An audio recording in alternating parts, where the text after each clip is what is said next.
Terry Fossum on the show. If you are a vet student or veterinarian, you are probably aware of her as she wrote Small Animal Surgery, which I know I and many of my colleagues use to help us in surgery. It's always a privilege for me to be able to talk with someone who has helped in my career, and her book has been a help through my career, and I still use it to this day. For a little more information, Dr. Fossum also has her master's, a PhD, and is a diplomate in the American College of Veterinary Surgeons.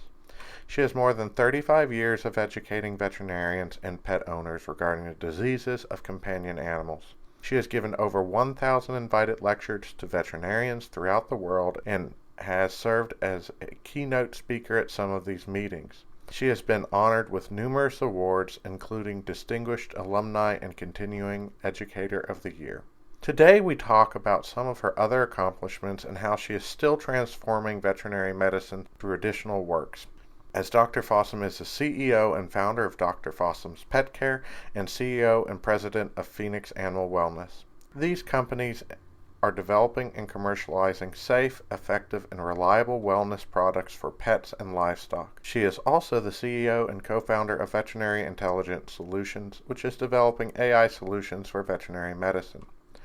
Dr. Fossum has served as the principal investigator for over $30 million in research funding from industry and the federal government. In 2018, she was a special assistant to the Secretary of Energy developing STEM initiatives for the Department of Energy. She is also the founder and former director and executive director of the Texas A&M Institute for Preclinical Studies, TIPS, which promotes public-private partnership to speed the development of medical devices and drugs.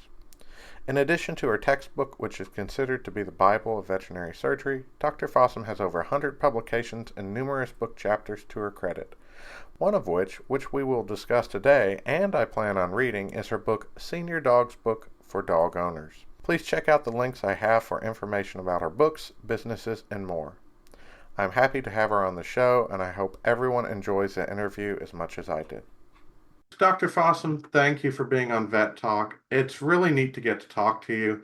I remember going through school and referring to your surgery book, and I remember your name on it. And then when I got the chance to meet you, I'm like, wow, I use this book, and I use it in surgery. I use it, how many years? 14 years out of practice, I still refer to it.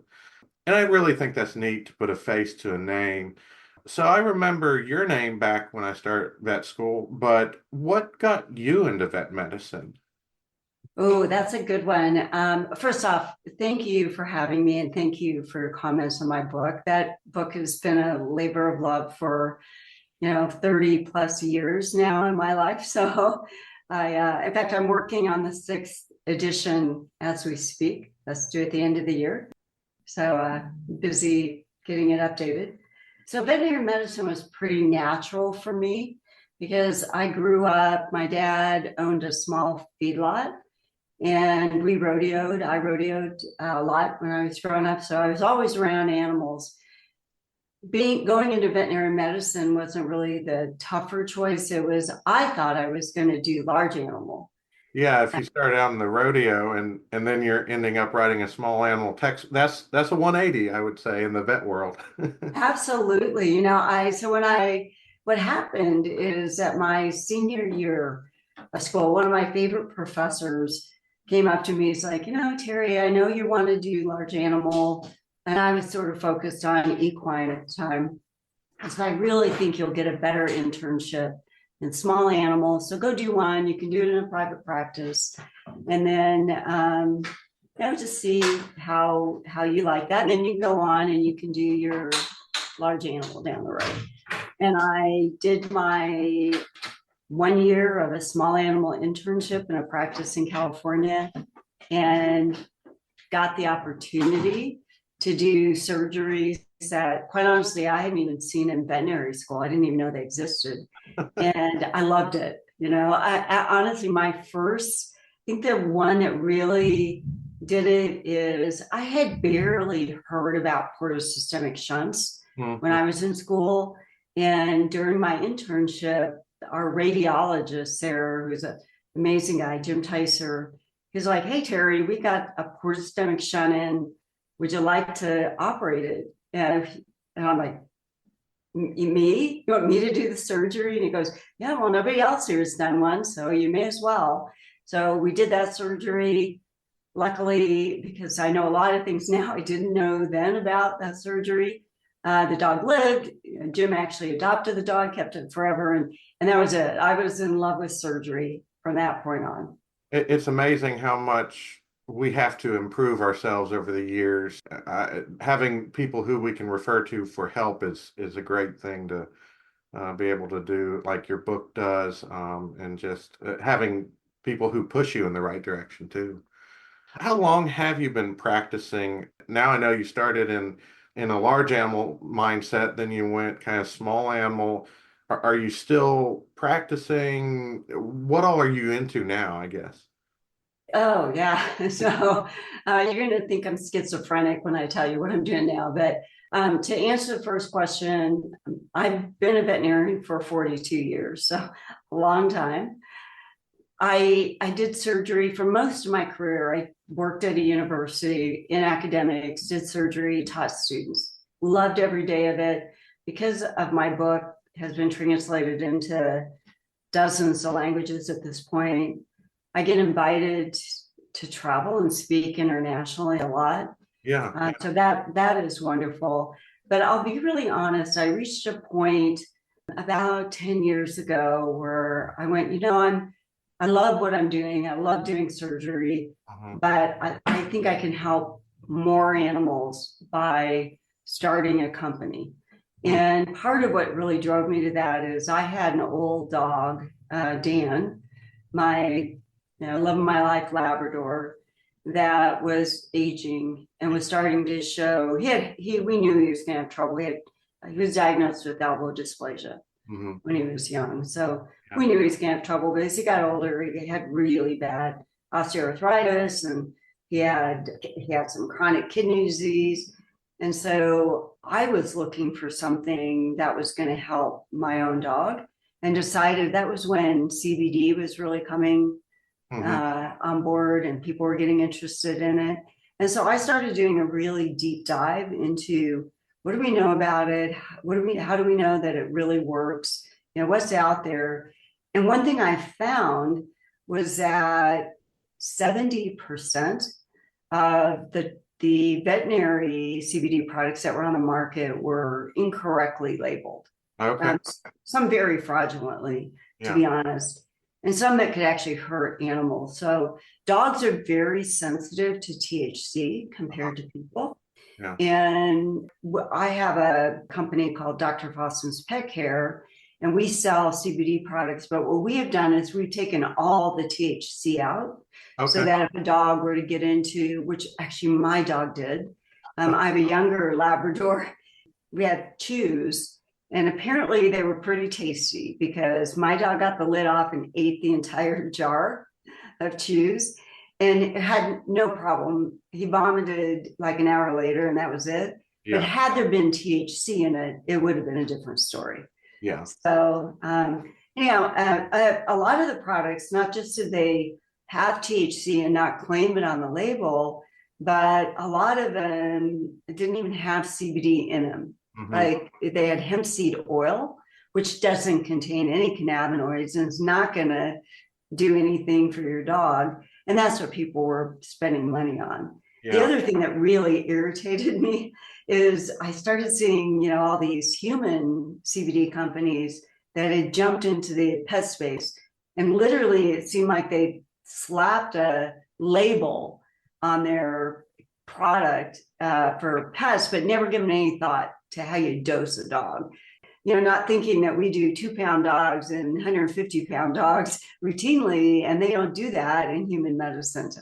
I've had a few various drug reps come into the clinic, and I've been trying to learn a little bit about it. So maybe you could tell us a little bit more, how this works. From what I've understood, there's the basic plant out there, and each section of the plant kind of gives you a slightly different chemical, which works on various parts of the body. Can you maybe tell people a little bit more in depth than I'm getting from the drug reps?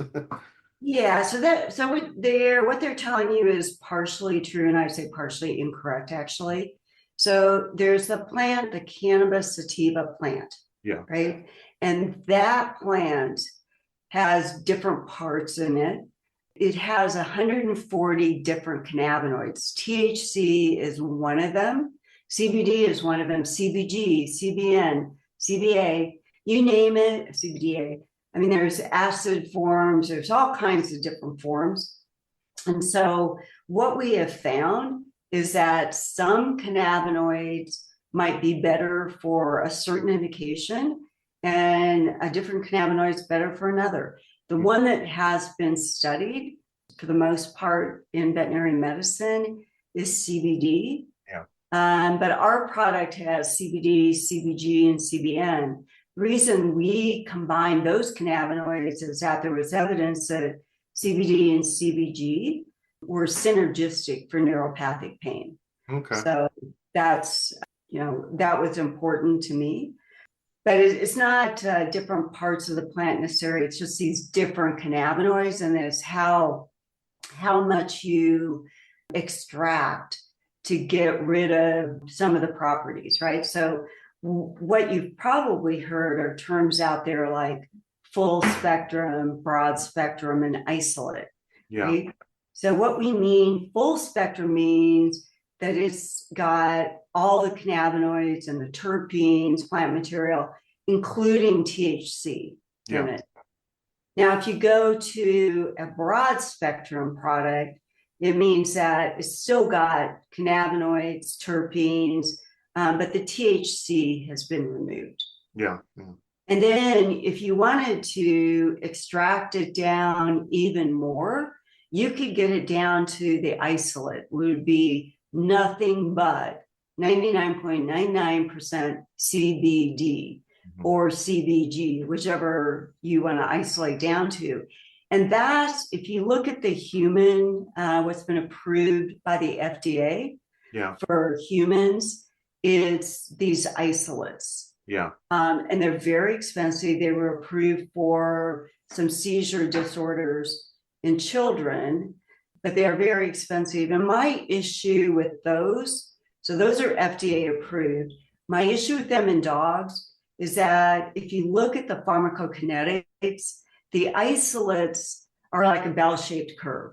So what that means is to get the maximal effect, you have to give a very specific dose. And if you give too much, you get a lesser effect, right? You go down that slope of that bell. Well, with the full and broad spectrum products, it plateaus. So, you get more of an effect as you give more to a certain point.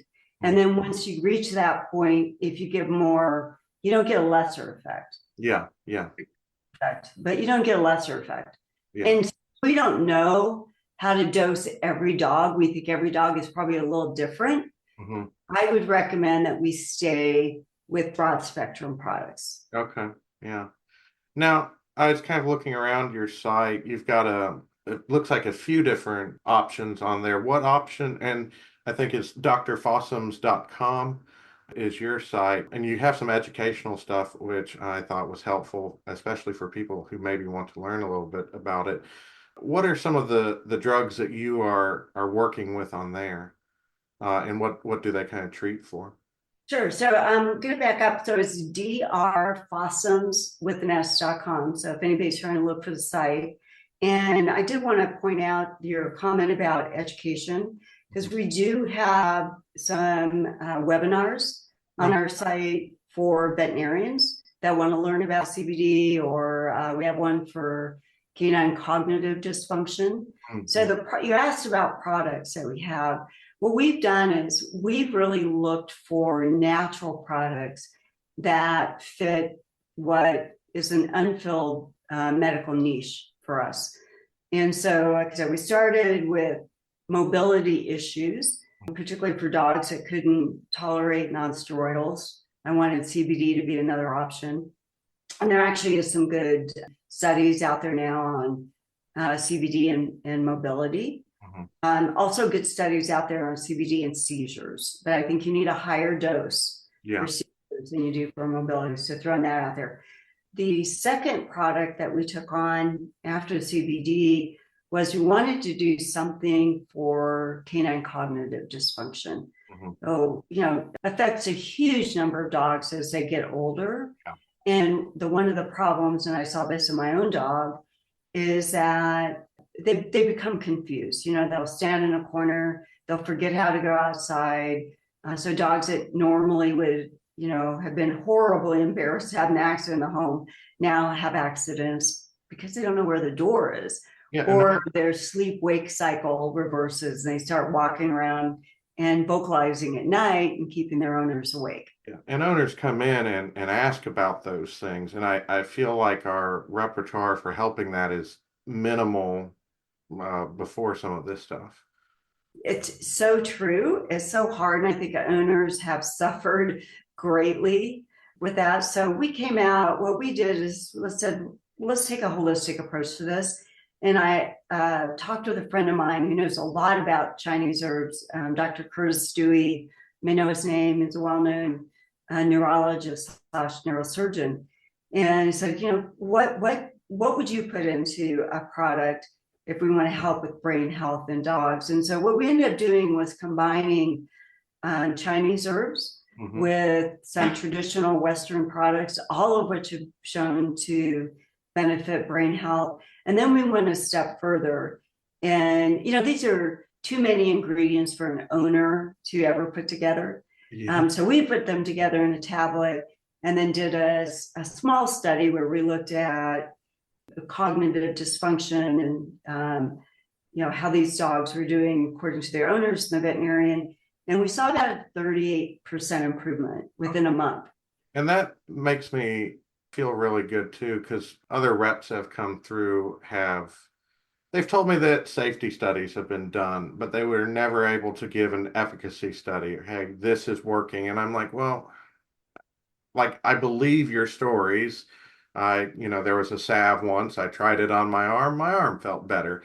So, I believe that, but as vets, I know we're trained to look for some of these. So you are getting some of those studies out.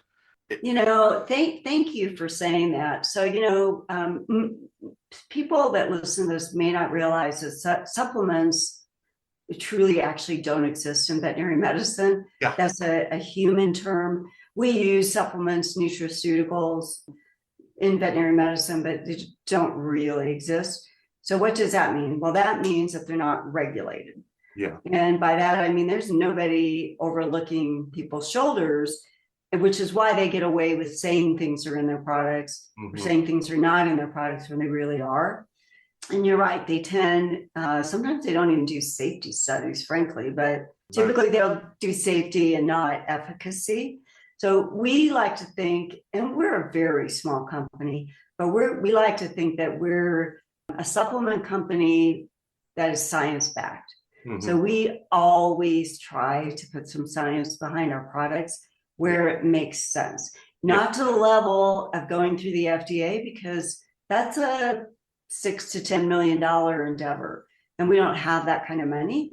But we still try and get science. So to give you an example, one of the things we're working on right now is, some people are going to think, wow, so this is a challenge, and it is a challenge, but there's a company based out of Texas that had been working on oleander as a medicine for 24, 25 years now. They commercialized some cosmetic products and a homeopathic product on the human side, but didn't do anything in the animal health side. And so I got a call and was asked to look through this and see what I thought about maying oleander as an animal health product. And at first I was like, yeah, I mean, the person who asked me to look at it is a friend and I thought I would do them a favor, but I wasn't excited. And then I started looking through the literature, both their literature and others. I was like, there is something here. This is pretty darn exciting. So what we've done, long story short, I joined with that company, and we're now researching and developing products to commercialize in the animal health space. So oleander, what we found at high levels, it's toxic. It will kill animals and people, but at low levels, and we dose in microgram levels, Yeah. it can do some really interesting things. So one of the things it does better than anything else that I've seen is it really supports the innate immune system. Hmm. And when we started looking at what that meant, they had done a human innate immune study with oleander and human cells. And I looked at it and I was like, you know what, guys, this looks like Apoquil, which is, Zoetis' anti-itch product that works through it's a JAK-STAT inhibitor. And I said, this looks like you get the same cytokines. We should look at dog cells. Yeah. So we did that study, and it's true. We actually suppress the inflammatory cytokines more than Apoquil does. And Apoquil upregulates initially, and it's somewhat dose dependent, but upregulates some inflammatory cytokines, which is probably why now there's a paper out there that said, they do better if you start them on steroids initially as well. Then that's because they're actually ramping up the inflammation initially. Yeah. We don't do that. We don't ramp up the inflammation at all. And so it's a natural product. We are currently doing a study.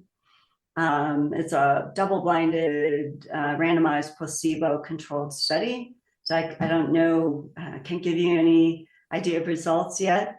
But if it works, it'll be half the price of any other, effective product that's on the market. Yeah. And that's so important because these dogs suffer so much Yeah. when they itch. The owners suffer, the dogs suffer, and they're just miserable. Yeah. And I want a product out there that works and that people can afford. Yeah. And there are, I'm thinking of a dog that's coming in later this week, and I'm like, I've tried everything, Apoquil, Cytopoint, dermatologist consult, and they're still itchy. So they're, anything else on the market, especially if it's affordable, because the clients do talk to me and they're like, this is expensive. And that's one of the things I noticed with the CBDs too. I have some clients that come in and are interested in it. And then I have recommended it at points to some clients. And I feel like a lot of the pushback I get is when it gets to price point, because I think they see the stuff at the gas station, that's who knows what that is.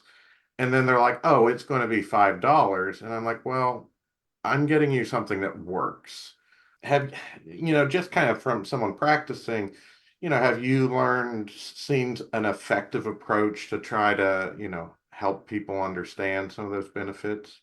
Yeah, what I would tell people is what they're buying is the cannabinoids in that product, right? That's what's going to do good for their dog. Yeah.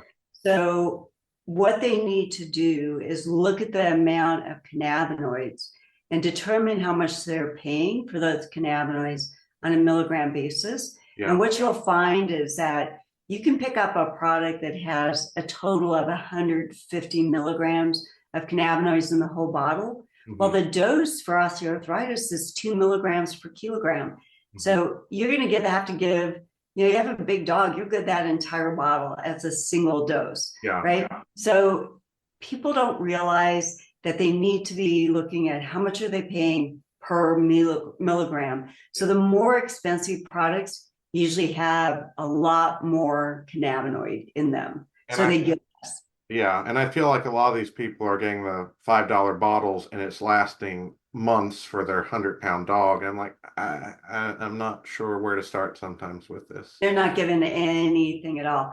Yeah. That's the other thing that we see a lot. People come in the clinic and they're like, oh, I haven't seen any effect. And we're like, well, how are you dosing it? And they don't know. And I can't always even tell because the labels don't even really tell you sometimes what is in it.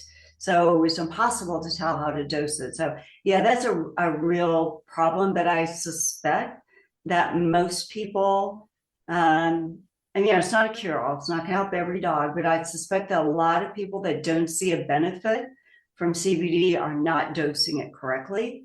That's probably in large part because of the product that they're using. Yeah. And I remember that was one of the things when I was talking with various reps. I'm like, well, what's the dose? What do you and and that's where I'm not on the fence that the product should work. I'm on the fence that I have the information myself to make sure it is used effectively. So I always enjoy hearing from people who are using it effectively so I can learn from that.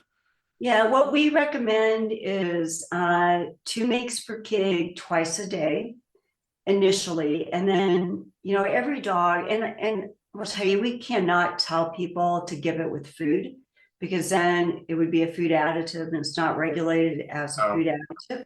So that's why we can't say that. But what I will tell you is that there's reasonable evidence in the literature that CBD is absorbed better with a high fat diet. So actually giving it with food would improve absorption. So, and I didn't recommend that, but you get more absorption if you give it with food. Okay? So that's important. The other thing is, I do think every dog has a different number of receptors for this. And mhm. so some dogs, I kept my dog on 2 mg per kg Mhm. twice a day, but a lot of people could probably, once they get their dog, maybe a little less painful, they start exercising a bit more, they may be able to drop that dose down to 1 mg per kilogram twice a day, or even lower. So they're going to have to play with the dose, and Kind of that'll affect the cost, the obviously. same I tell people with NSAIDs. I start you here, but I want you to go to the lowest dose possible so we can move up later if needed.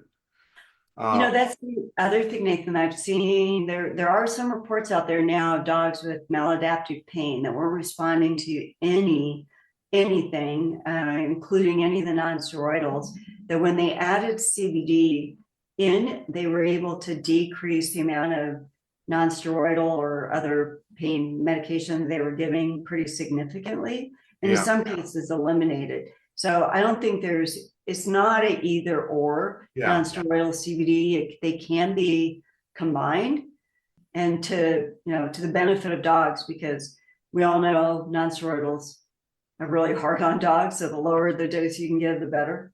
yeah.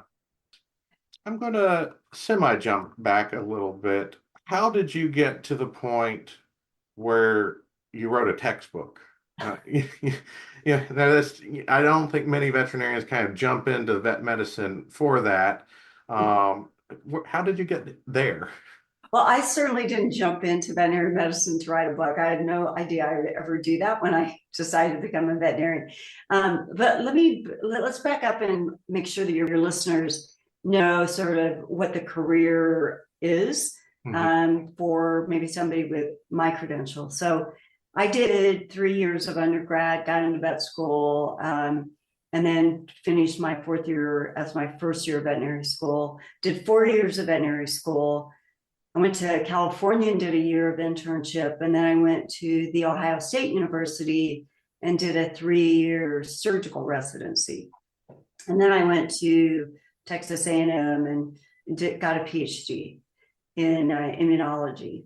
So that's a pathway if you're going to specialize. So I was on the faculty at Texas A&M, and I got a call one day from a publishing company. It was Mosby at the time.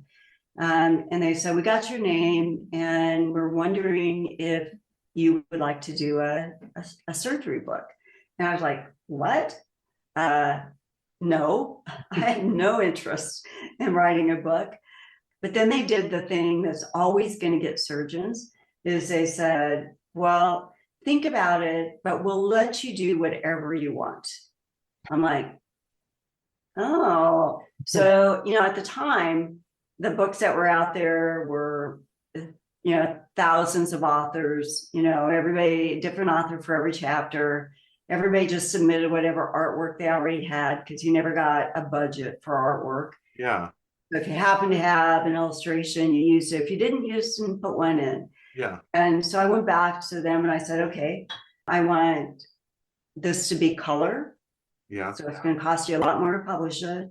I want an artist to do the entire book, and I want to do it the way that we teach. And so I don't want a ton of different people on there. I don't want you to learn one thing in chapter 3 and Yeah. then have chapter 30 say something exactly the opposite. Want to. It's got to be all the chapters refer to the others, and they all, I'm going to read every chapter and make sure that there's no controversy in what Yeah. is being suggested.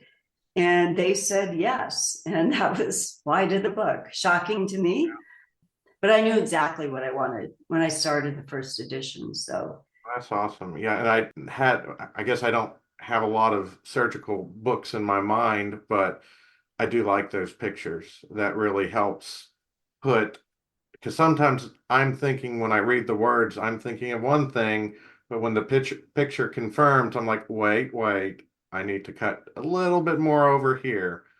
absolutely. Surgery is a visual field. I mean, the best way, obviously, to learn surgery is to scrub in with the surgeon, but it's not an option Yeah. for most general practitioners. So what we really tried to do was just make it as simple as we could. The other thing I've argued with my other authors a lot over the years is they're like, oh, that's an advanced procedure. We don't need to put it in your book. GPs should never do it.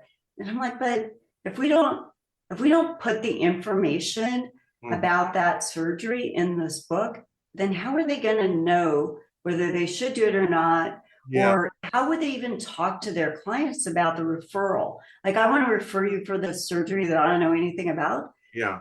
That's not a place that any general practitioner wants to be. I really like hearing you say that because at a certain point in my career, I said, I don't like orthopedic work. I like soft tissue.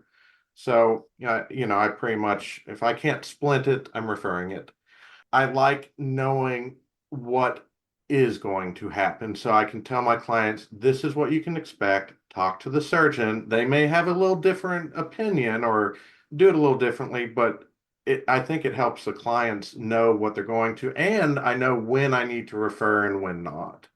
Uh, Absolutely. I mean, you're their trusted source of information. They are going to look to you for, whatever procedures. Just say you're, total hip procedure. They're going to want to know, what is the success rate? Should I even go to that appointment with that specialist? I mean, you guys are the forefront of all that happening. You need to be educated. And so I have always won that argument because I just think it's really important. Plus, honestly, when you travel as much as I do, and I realize this book is read in, parts of the US where referrals not always possible, but around the world, many times there's not a specialist around, period. yeah. So, in those cases, at least give people enough knowledge to try.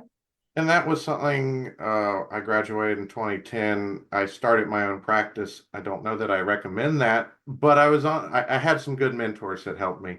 But there were times that I was like, this is not getting referred. And I want to push myself too. And having a book like that, few mentors that I could call usually helps me push myself, which I sometimes, some of the students that are coming out to my clinics and stuff, I feel like I want to push them a little bit because some of them just don't seem to want to go past the normal. I'm like, you have tools, you can do more than a spay and a neuter. Yeah. I mean, do what you're comfortable with, but use this book, use other things, and uh, Yeah.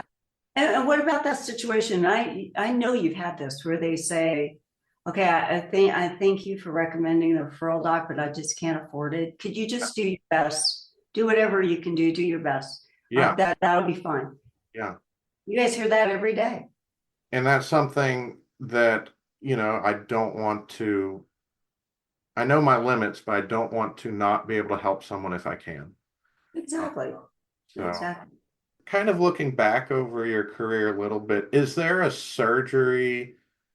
I like asking this question, not for older vets, for seasoned vets. Is there a surgery that when you came out done all the time, but maybe I or a student graduating and oh, shoot, I don't even know, 2024, that's where we are, wouldn't even think about because we don't do it anymore? Oh, wow. So this isn't one that we don't do at all anymore, but let's talk about something as simple as patent ductus arteriosus. Mm-hmm. When I graduated and was in my surgical residency, we cut them all, right? I mean, Oh, there was no other option. yeah. And the cardiologists came around and they started putting devices in ductuses. And my husband is a veterinary cardiologist. So, I've been seeing this for years and they've gotten better and better. And now, I mean, they are percutaneous sticks. Put a device in the ductus, the dog goes home the same day. Yeah. It's pretty amazing. So what has happened in that surgery is that we get the dogs that are too small for the devices or too big for the devices, or that have really odd anatomy. Mm-hmm. So we get the hard ones, is what I'm saying. We don't get the easy cases anymore. We just get the hard ones. We still get cats because they don't put devices in cats because their anatomy is different. And cats are way harder than dogs in that surgery. So yeah, I mean, that's what we've seen is like some of these minimally invasive procedures coming on board have, reduced the need for some of the Yeah. surgeries that Yeah. we used to do. Is there a drug that's disappeared that you're like, oh, I wish we still had this drug? Ooh, off the top of my head, I can't think of one that's disappeared that hasn't been replaced With some, by something that's probably more effective. well, I let don't, me, you think of one? um, there was one I know a lot. I don't think when I was practicing it was out, maybe a year or two. The Solu-Delta Cortef, I know a lot of the people I was working with used in emergency situations, and they loved it. And I've asked a few people, and they're like, it's gone now, and so that's one. Well, on another note, Primor seems to have disappeared, and I really love that drug. So that's one that has recently. I still have half a bottle left on the shelf, but that's one I love. But you're saving it for that That emergency. emergency. But that kind of goes in is I think I know the answer to this, but is there the new drug that you're like, this is great that we have? I'm guessing it'll be what we've kind of already talked about. Yeah, well, cannabinoids and so much of my time right now is focused on this oleander. Yeah, So I mentioned that it looks like it's going to do everything that Apoquel does on the companion animal anti-itch side. What yeah. I haven't told you is that there's plenty of evidence out there that it was antiviral. It looks like it's antiviral again through its immune effects. But Yeah. right now we are doing studies in pigs with porcine respiratory and reproductive syncytial virus, PRRS. Hmm. It's a $650 million plus dollar a year issue just in the US in pigs. And so it looks like we stop it in its tracks Hmm. by feeding oleander. So we're working on that right now. Look at that. You Uh, filled your large animal roots there. exactly. I got to go back to my large animal. I have to admit, I knew pretty much zero about pig production in this country. I'm learning a lot, but it'll do the same. We know, interestingly enough, we've given it to some chickens and turkeys. You actually cannot kill a chicken or a turkey with oleander. They are totally immune to it. Probably because they and rodents have been walking through fields of oleander for millennia. But this is really exciting. This is what keeps me jazzed. So after I got started working on oleander, there was a publication that came out of the University of Edinburgh, and it said that they were looking for senolytics. So you would know this. Cells aren't meant to divide forever. They're meant to divide, and then when they get old, they're supposed to go down, program cell death, die, and you know, Yeah. for being there. But we have a certain population of cells that don't die. What they do is they become senescent or zombie cells, which means that they're not dividing, but they're just sitting there secreting really inflammatory substances and affecting all the cells around them. And many people now believe that's why we get chronic diseases of aging, like osteoarthritis, etc. Yeah. Think of many of them. Senolytics kill those senescent cells. And this Edinburgh study, what they found was the most potent senolytic that they could identify was oleander.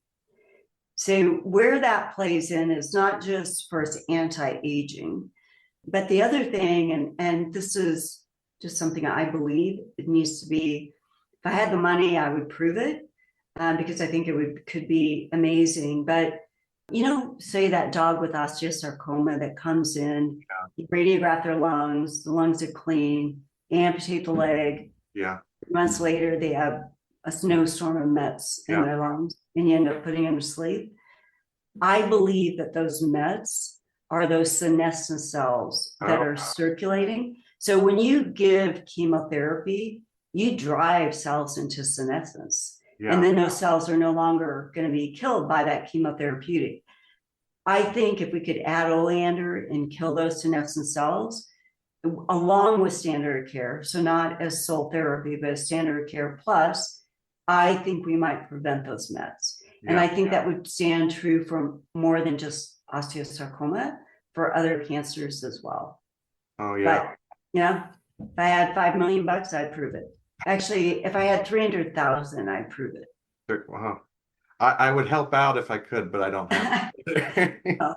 It's it's tough. And we're focused on the anti-itch right now and on that PERS. So we got plenty on our plate. But one of these days we're gonna save lives for dogs that have cancer and then people that have cancer. It's fun talking as a practitioner on the front lines. We'll say it's fun talking to someone who's kind of on the edge, and it's nice to see some of this and be like, oh yes, this is exciting. There's still exciting stuff. It's not all telling people, yes, your dog has fleas, we should probably do something about that. I always joke that I'm not, if somebody came to me and asked me what vaccines to get their dog, I'd have to look it up. So I don't do that routinely. So we all do different things routinely. But you're right. I mean, one of the things that I don't think it's unique to me, but it's definitely maybe pathologically this way, is that I like a challenge. And when something is no longer a challenge, I'm going to be looking for the next thing. I feel like, or at least to a point, that's me too, and most vets. That's why we got into this, because it's always just there's always a little twist around the corner, especially if we look for them. Yeah. Oh yeah. If you're open.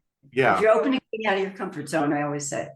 Is that the favorite part of your career right there? The fact that there's different, new, exciting things in vet medicine? So, I love that. I think the thing that I love about veterinary medicine is that our education is so broad. We can do so many different things. So surgeon, industry, drug development, we can work across, many different areas. And I think that's really important. I think the other thing I've really been lucky is I like to teach. And so I had that opportunity as, when I was in academics for the majority of my career, spent a lot of time teaching veterinarians, traveling around the world and lecturing. Yeah. And that's always been fun. So I would say that's probably been the most rewarding thing in my career. Yeah. Has there been a least favorite part? I mean, the least favorite for me is probably the same thing it is for all of us. Yeah. It's when you get that dog in that you can help, and there's no money, or the people don't want to do anything. It's not even if they can't afford it; they just don't really care. Those are the hard ones for us. That's that emotional burden that I think veterinarians deal with. I hate mentioning cancer because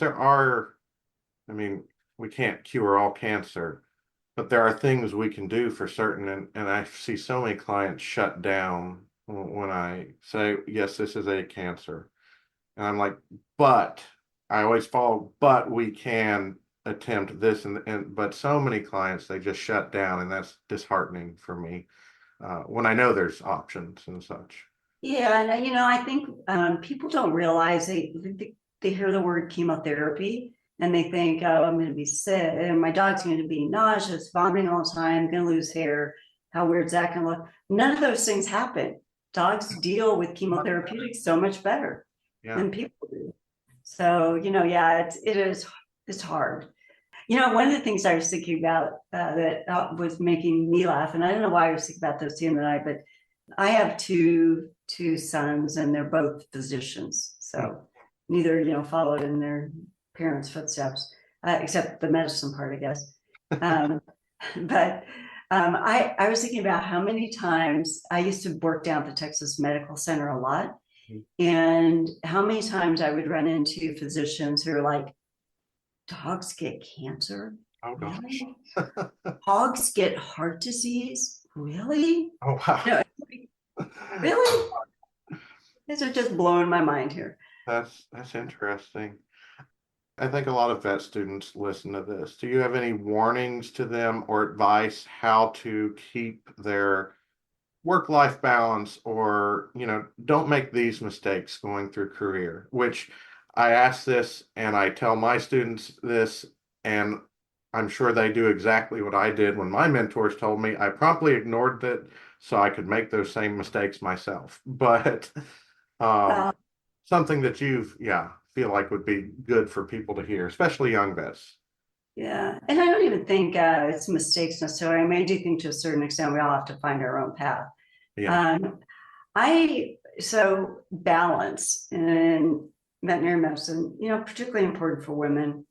I don't know that I'm the best person to give advice on that, because I don't think, I was particularly balanced ever. I mean, I was traveling a ton internationally with two young kids. Hmm. And I made that work because I had a very supportive husband Yeah. who worked with me to allow me to do that. There were times we literally passed our kids off in the airport because Okay. one of us was coming in and the other one was leaving for a meeting.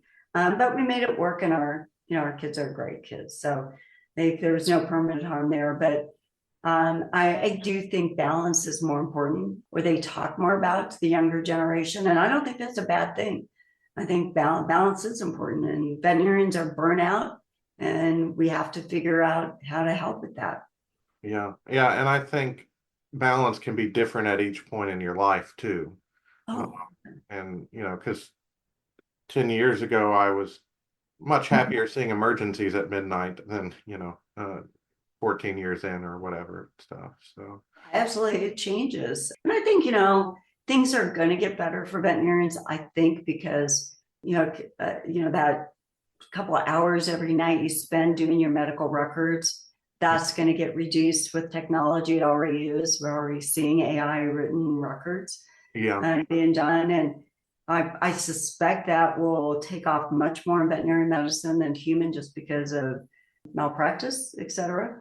I, So things are happening that are going to make, I think, the profession a bit easier. But the bottom line is, I tell people, if you go into a profession like this, you better love it, because you're married to it. yeah. Yeah. It's a part of you for sure. Would you do it all again if you look back and had the chance to make a different decision? I would 100% do it again. I've oftentimes been asked, would I have been better off going into human medicine? Mm-hmm. Um, Financially, maybe, but I had so many more opportunities in veterinary medicine. I think I would have on the human side, but veterinary medicine is changing right now, and as you know, we're becoming, corporate owned, private equity owned.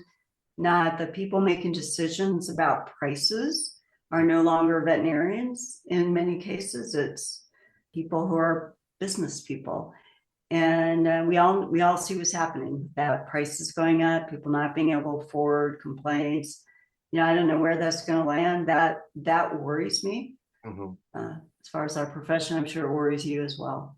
Yeah, and one of the reasons I ask about some of this is because I want people just to be able to discuss this. Because I think a lot of vets, we hide in our clinics, which and don't talk to other people. So hopefully, I've been loving this conversation, and I hope it can generate when people hear it discussion that helps them figure out their own balance and figure out that they're, if they're in a bad part of medicine right now or in their life, it's like, hey, there are good things. I have to find those and such. Yeah, and the other thing that's worth just talking about very briefly is that there are a lot of new veterinary schools coming on board to meet this demand for veterinarians that does really exist. But I do worry about how are those students all going to get taught, because the clinical teaching. So I came out of an academic setting where I was with students in the clinic all the time, and I worry that if the clinical education is left to the times that these students spend in private practices, Mm-hmm. that the education may or may not be there. Some veterinarians are going to do an awesome job, and others, the students are going to be tagging along. They're not going to get taught.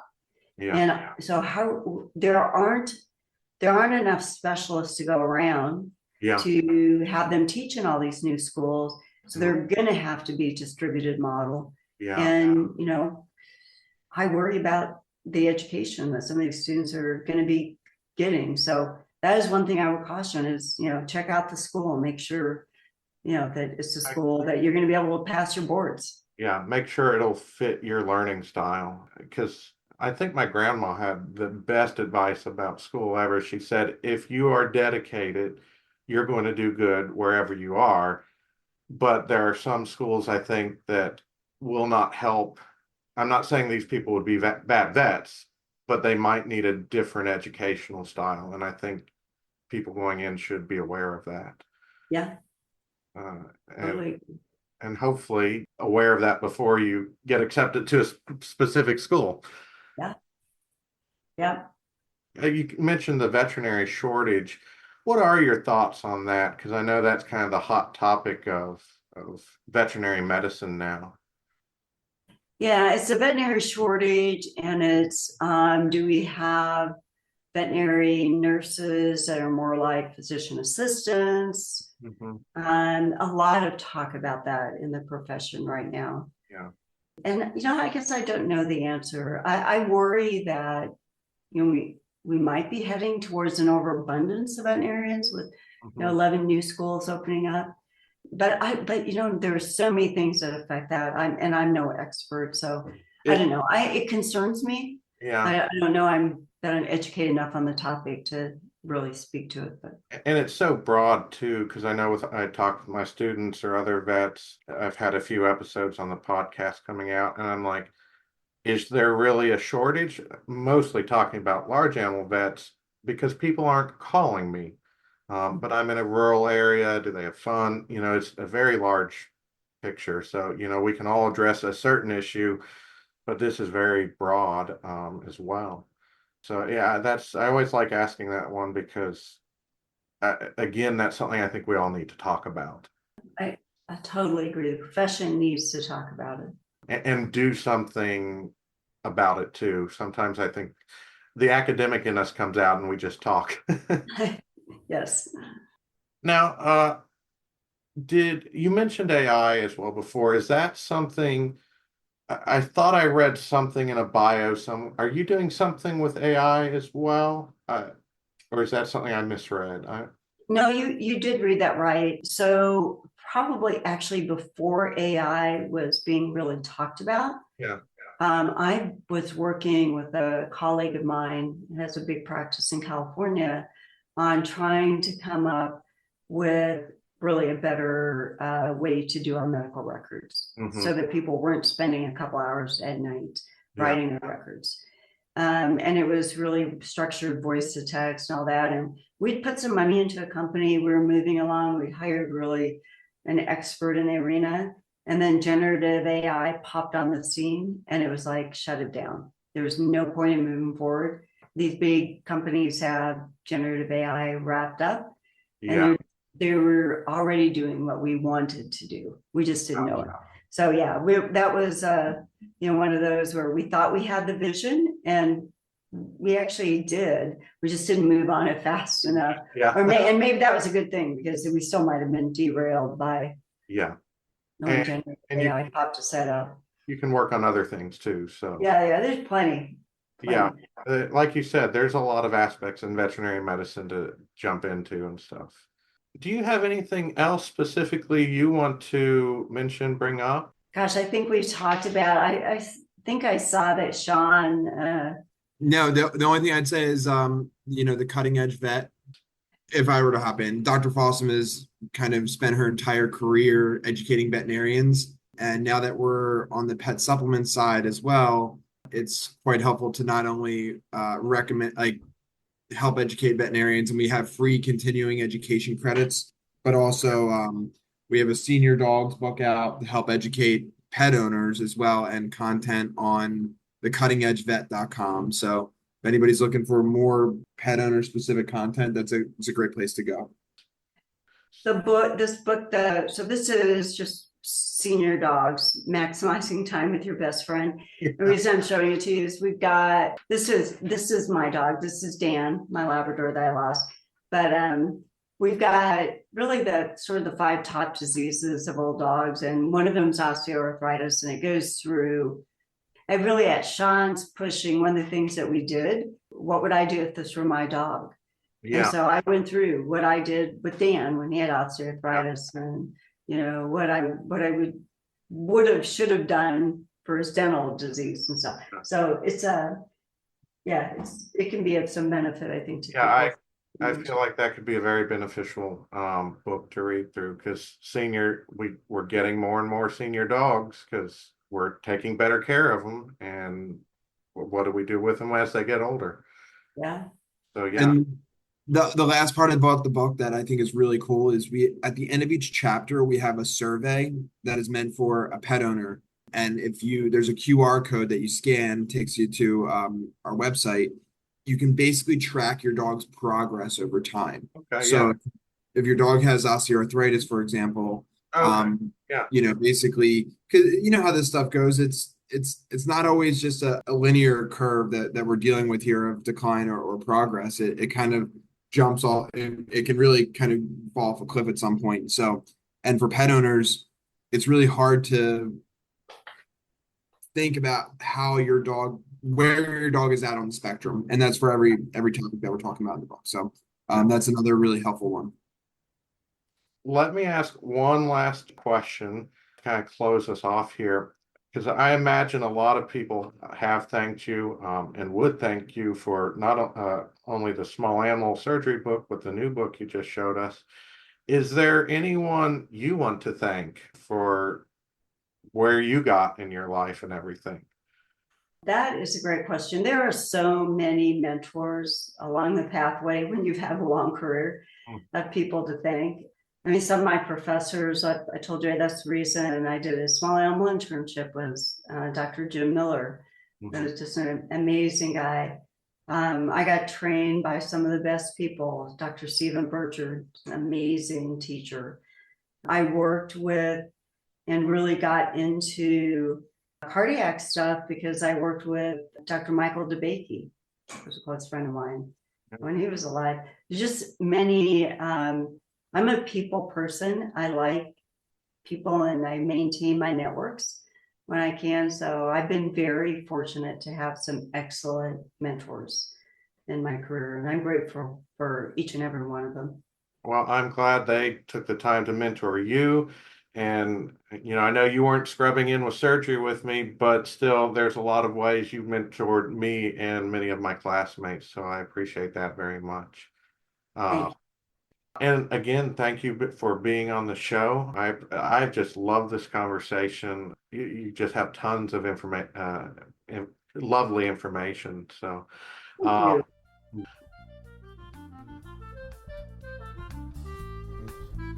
I'm Dr. Nathan. Thanks for listening. I hope our discussions are valuable to you and aid in giving perspective. If you want to contact us, please reach out to theveterinarypodcast@gmail.com. You can find a complete list of the podcast episodes on SoundCloud. If you find this information helpful and want more content, please join our Patreon, patreon.com/theveterinarypodcast. And don't forget to follow our Facebook page, facebook.com/theveterinarypodcast. As always, thanks for listening, and I hope this information is helpful to you. If you do find it helpful, please like it, share it, so other people may find it helpful as well.